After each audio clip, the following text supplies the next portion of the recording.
gendered shaving products, that like pink razors cost more. And I got into a full conversation with this dude on Facebook about shaving and women's products, because there was this whole thing where like Kleenex had these like manly Kleenex or tissues. Yeah, man-sized tissues, which is just bullshit. Like, and plus US tissues are so much crappier than European tissues, but really? Whatever. Oh my God, they're thinner, they suck. All tissues should be these man-sized tissues because they'd be more like Tempo, but whatever. Do you want me to send you European tissues? And bread. Look, everybody I know who travels to Europe regularly fills their freaking suitcase with European-style tissues so that when they have good tissues when they come home. But anyway, so there were these man-sized tissues, and we got into this whole conversation about how much bullshit it is to like target them toward men because women need better tissues too. And this guy tried to mansplain to me that women's razors have to be different because they need more of that the lotion stuff and whatever on the razors. And I was like, no, we don't. All I use are men's razors, because they're cheaper and they're just as good. They're the exact same thing. And then I talked about the tissues, and I said, well, in Europe, blah, blah, blah. And then he turned it into a dick measuring contest where he said, what? Well, yes, wait for it. Where he said, well, I don't know that I'd compare it with like German men because their penis size is smaller, so they're not as manly as American men. And I was like, oh my Christ, I can't believe this just turned into a dick measuring contest. A legitimate, literal dick. I thought you were talking metaphorically. No, literal dick measuring contest. And I was like, I'm out. I obviously cannot have a normal conversation with someone who decides that a conversation about gendered products, which I, as a woman, am familiar with, is all about how big a person's dick is in other countries where they have better products. So, okay, I'm out. Okay. But anyway, so I digress. This is why we have Gillette to blame for having like pink razors. Yeah. And Basau also says that this is kind of where the underarm hair shaming comes from. Sure. And she says it started with this great underarm campaign by Gillette, and they actually marketed a new razor they called Milady Decolette. And she writes, quote, most ads were instructional and informed women that the new dress styles, which is sleeveless or very sheer sleeves, made removing underarm hair important since visible hair not growing on the head was superfluous, unwanted, ugly, or unfashionable. Oh, thanks, Gillette. Yeah. So this is about armpit hair, underarm hair. And, and Gillette started to tell women that their bodies were problematic as they were, and that it's probably safe to assume that most women were perfectly fine with their armpit hair before that. That's what Bazar says. I'm sure. And we will be right back after a word from our sponsor. Fur was founded by Laura Schubert and Lillian Tung, two women who believe in natural, beautiful care for every part of the body. For everybody. For everybody and every body. Yes, both. For everybody and every body. Because you know what? What you do with your body is your business. Yes. And bottling the cleanest and most effective ingredients for your body is their business. Yes. And if you're interested in trying any fur products, check out their website, furyu.com. That's FURYOU.com. And get 15% off with the code PERSIST15. Then she also writes about leg hair, and she says that widespread leg hair removal for women only became popular in the period between 1941 to 1945 in America, which was when a wartime shortage of silk stockings led to an increase of, quote, a bare-legged style and the introduction of sheer nylons, which is interesting. Yeah, so not only there was a shortage of silk stockings, but nylons also weren't produced because they needed the plastic that they make nylons out of for other products. And so then post-war, you get an increase in these nylons because it's not being used for war products anymore.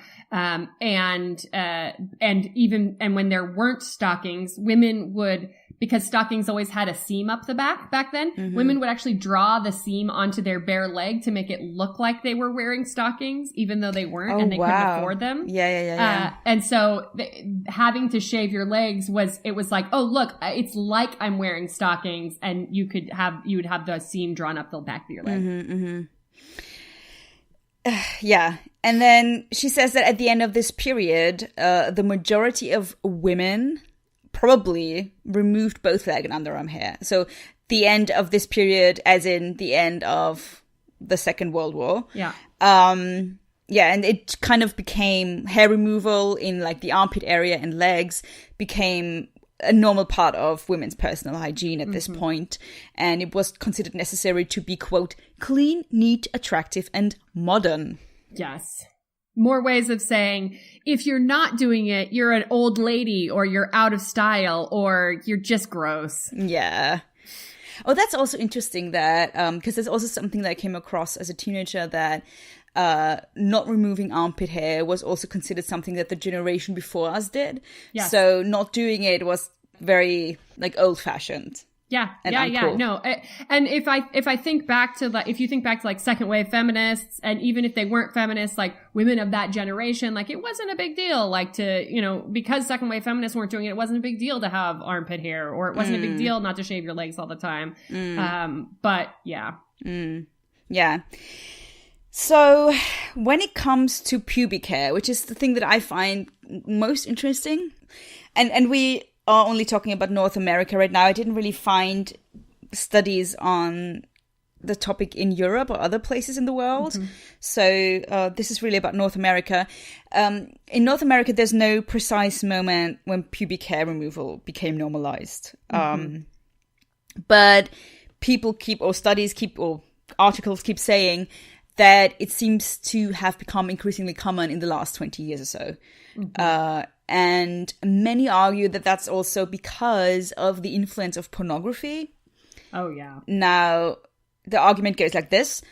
Pornography, as we consume it nowadays, is usually visual media. Usually it's in the form of film.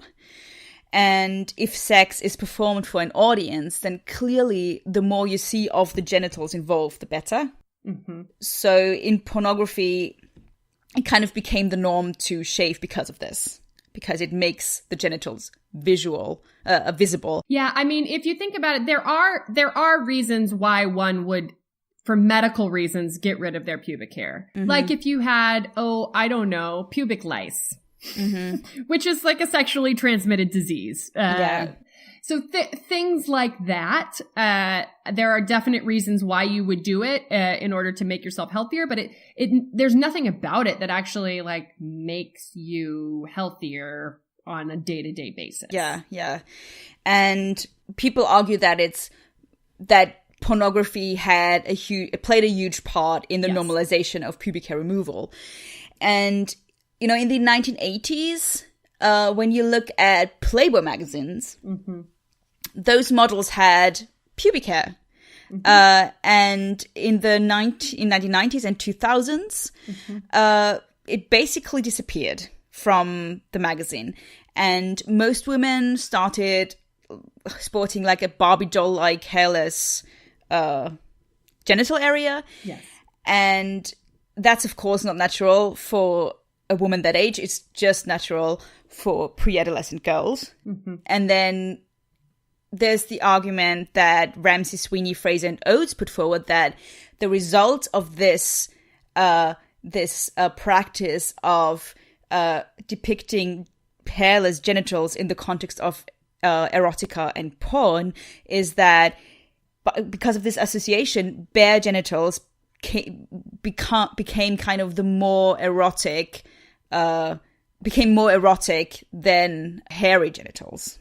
Well, yeah. And if we go back to what we were talking about before, you know, this makes you prepubescent. It takes your pubic area back to how it was before you went through puberty. And then the question is like, why are we encouraging erotica that is encouraging like the eroticization of the body as a child's body? Yeah. Which, I mean, I think we can all get on board with the fact that maybe like child porn is bad. Maybe. So now we're just trying to, I mean, maybe. But so now what we're doing is we are trying to make adults look like children. And one issue that is also often discussed in the context of the removal of pubic hair is genital plastic surgery. Because it's argued that due to the fact that by removing pubic hair, the pubic area, again, becomes more visible and thus is more scrutinized according to bullshit aesthetic criteria. And yes, let's call it what it is. Yeah. And this issue too is considered to be related to pornography, because pornography is often thought to create these unrealistic ideals of what genitals should be looking like. Now, that also is connected to what you just said, to this aspect of infantilization, because the ideal seems to be a childlike vulva that only prepubescent girls have, because only prepubescent girls don't have pubic hair. And the removal of body hair infantilizes women and subjugates women is something that a lot of people say. And there is an article that's called A Close Shave, The Taboo on Female Body Hair by Annika Smelik. Thank you. And she writes, one of the ambivalences of the modern hairless body, then, is that the adult female genitals are simultaneously eroticized and infantilized, posed between the pleasure of too much to see and the horror of nothing to see, wavering between presence and absence. And again, that links shaving to genital plastic surgery, because most surgery that is done also tries to make vulvas look younger and childlike. Or, the other thing that there's like vaginal reconstruction to make your body, to make your vaginal canal tighter. So that you can be as though you were still a virgin, which nobody actually wants to have sex with a virgin. Let me just nobody really, no. I mean, I think there are people. I mean, maybe you do, and that's fine. I don't. I'm not judging. I don't. But so I think the problem really is that the ideal, no matter if it's hairlessness or the way that your vulva is supposed to look like, the way it's supposed to be shaped like, all of that seems to be a child's vulva, which is weird. Yes. All of it is related to making women seem more like children. Yeah. And what is that telling us about patriarchy? Patriarchy is telling women that they should be more like children. They should be silent. They should be compliant. They should be not have opinions. They should, all of those things. Yeah. And Smelik actually writes, quote, "The removal of body hair, especially genital depilation, puts the female body firmly on the side of pre-adolescence. The removal of pubic hair points to a major ambiguity, as it makes adult female genitals fully visible, uncovering them from a long history of nothing to see, but does so under the sign of infantilism. Hairlessness makes the body look smooth and innocent. Taken together with the practice of digital or surgical cutting away of excess flesh of female external genitals, hairlessness may betray a deep-seated fear of adult sexuality." What I think would be interesting is, women in, we've talked about women in pornography and feminist pornography before, or whether we can actually call it feminist pornography if it's erotica, blah, blah, blah. But the question would be, women who are hairless or who have hair, either way, and who they're exposing their genitalia in a way that really celebrates female sexuality rather than, digitally or surgically cutting away the excess flesh, but really celebrating that excess flesh, and how we can think about, both hair removal, acknowledging that, yes, sometimes it's done for erotic purposes for the male gaze, but sometimes it isn't. Sometimes it's done to fully expose a woman's power in her vagina. And I'm not judging it at all. Yeah, sure. It's just what I'm judging is the norm and the stigma, Yeah, of course. I'm not judging individuals who do whatever they want with their bodies. I don't care, Yeah. What I find interesting here is that she talks about the fear of adult sexuality. And I would say that's an interesting point, especially when you think about specifically the fear of female sexuality, of active female sexuality. Because again, if you've listened to episodes about menstruation, we talked about that fear extensively already. And it's interesting that it is precisely the things that make women, or that show that women are sexual subjects, like the sign of being an adult, the sign of being a sexual subject, is the things that are stigmatized. It's body hair, it's menstruation. Yeah, no, that's absolutely true. we can reclaim those things and talk about them and make them more normal. And that is one step in the direction of like really reclaiming the power that these things have, reclaiming the normalcy of these things. And at least,